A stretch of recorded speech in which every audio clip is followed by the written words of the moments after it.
Hey, Sister Mayo, this is our video for lesson 3. So I'm going to get started with question 1. This is about a disease called Angelman syndrome, which displays genomic imprinting. In this case, the imprint silences the paternally inherited alleles.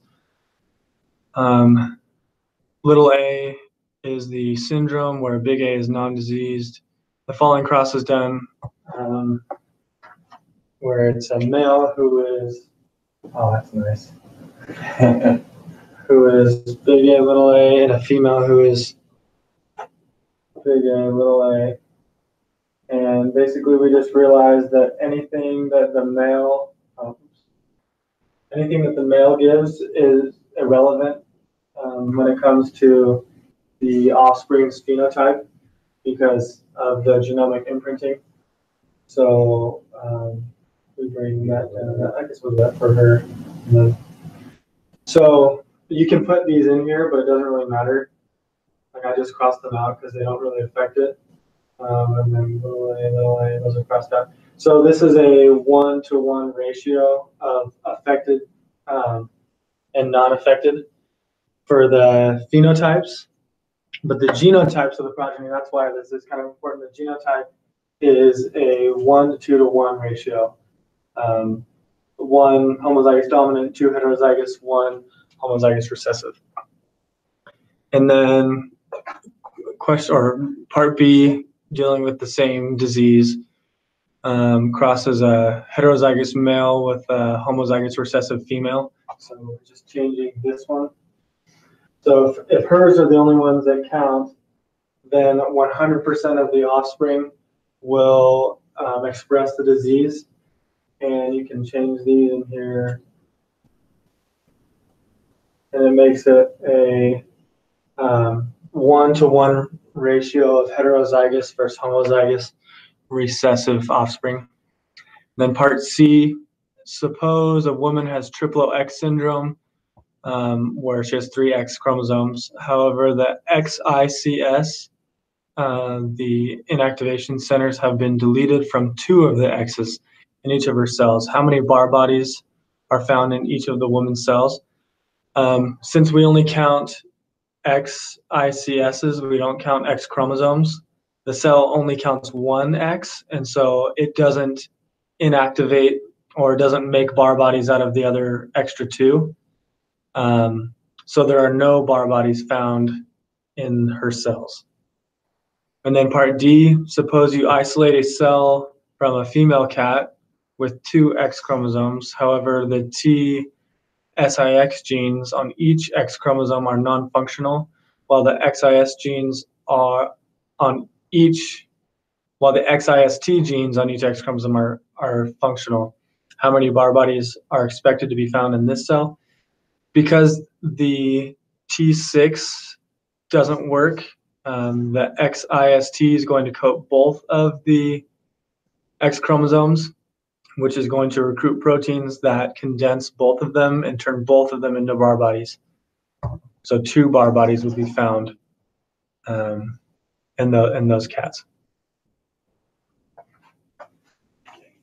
Who's doing 2? Okay.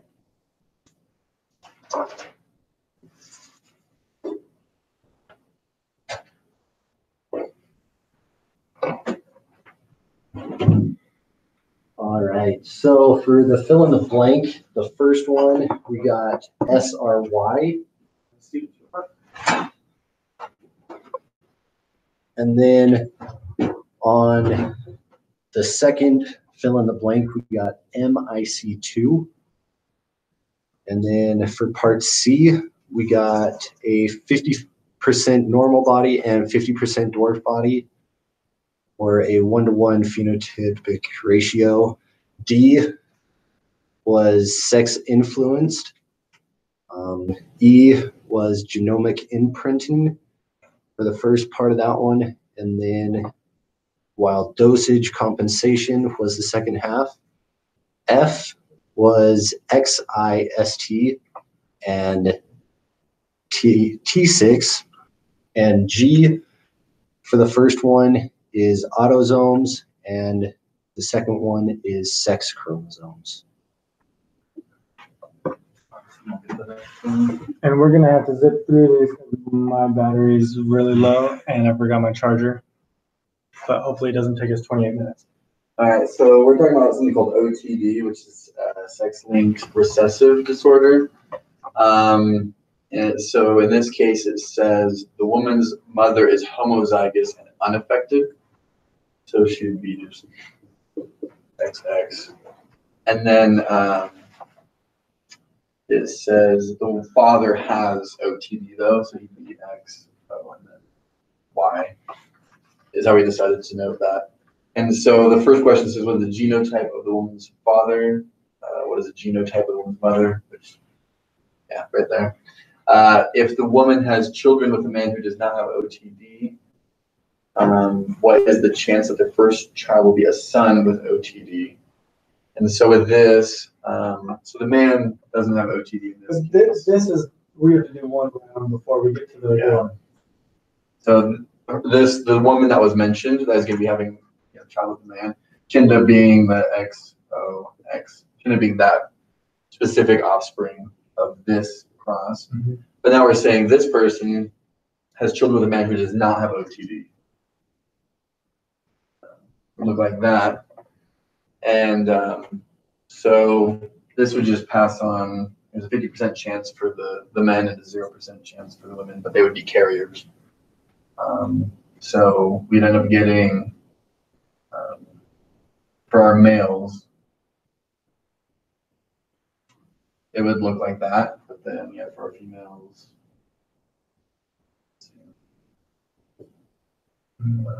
yep, kind of not in order if you were to do an actual cross, but, right, so it's asking specifically if there's a male, it's one of these guys, and then specifically with OTD, so that'd be 25% chance for that one. And then identified a genotype of a male with whom the woman could produce a daughter with OTD. Well, the male would have to have OTD in order to pass that X on because it's recessive. So both X's with the recessive OTD would have to be there. And then the last question for that says, consider the cross, describing part C. So the previous question, we're expecting genotypes and phenotypes of the offspring. So what we'd end up getting with this would be a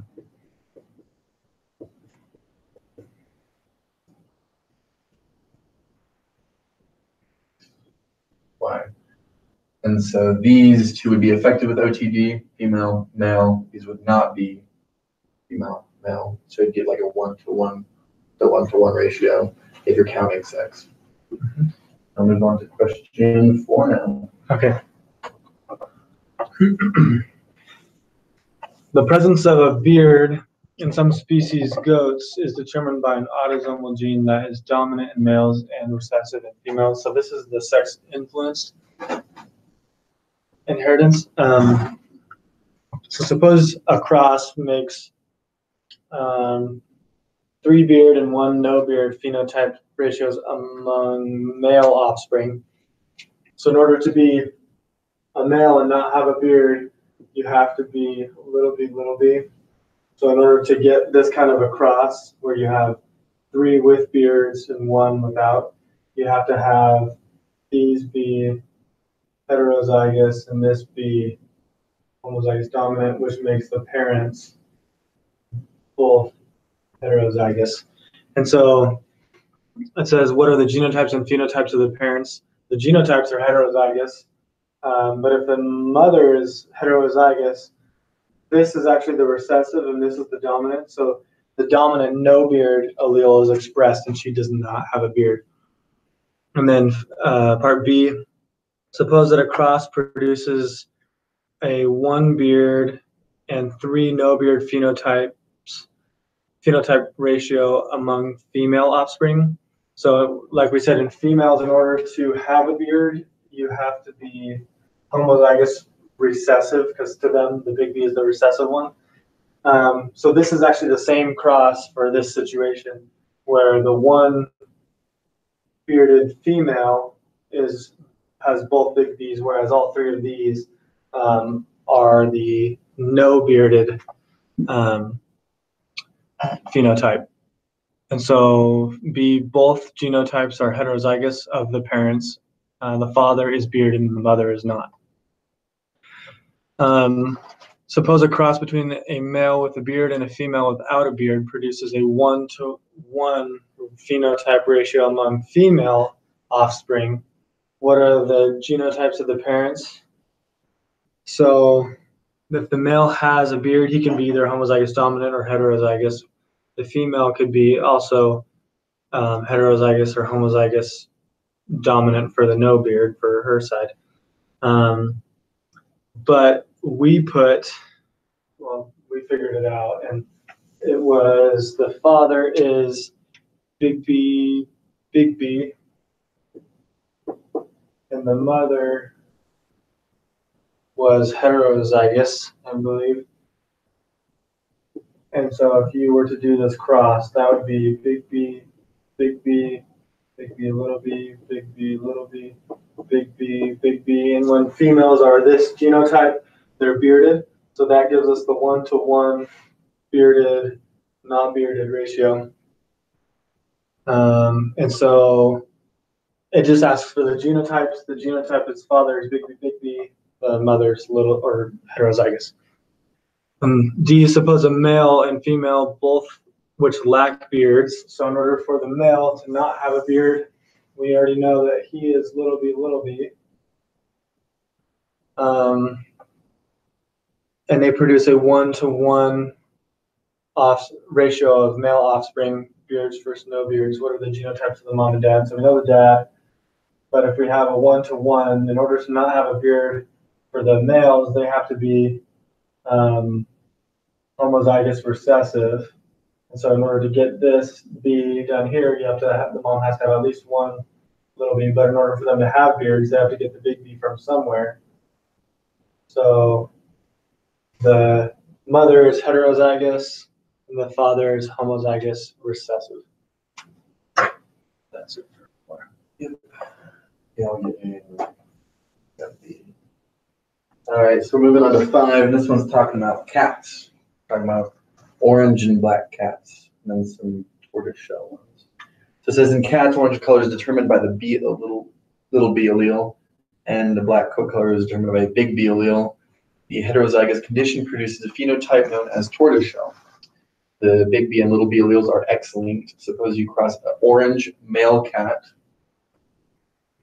a little b because he's orange and he's male, with a Tortoiseshell, right? Tortoiseshell female. And so big B, little b.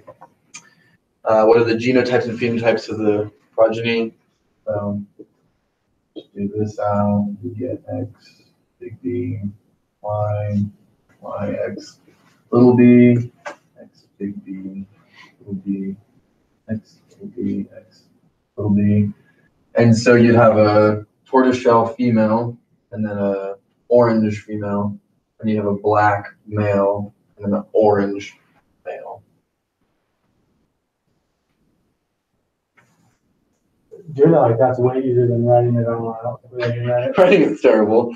All right, and then to get a male tortoiseshell cat, you would have to be XB, big B, X, little b, and then Y.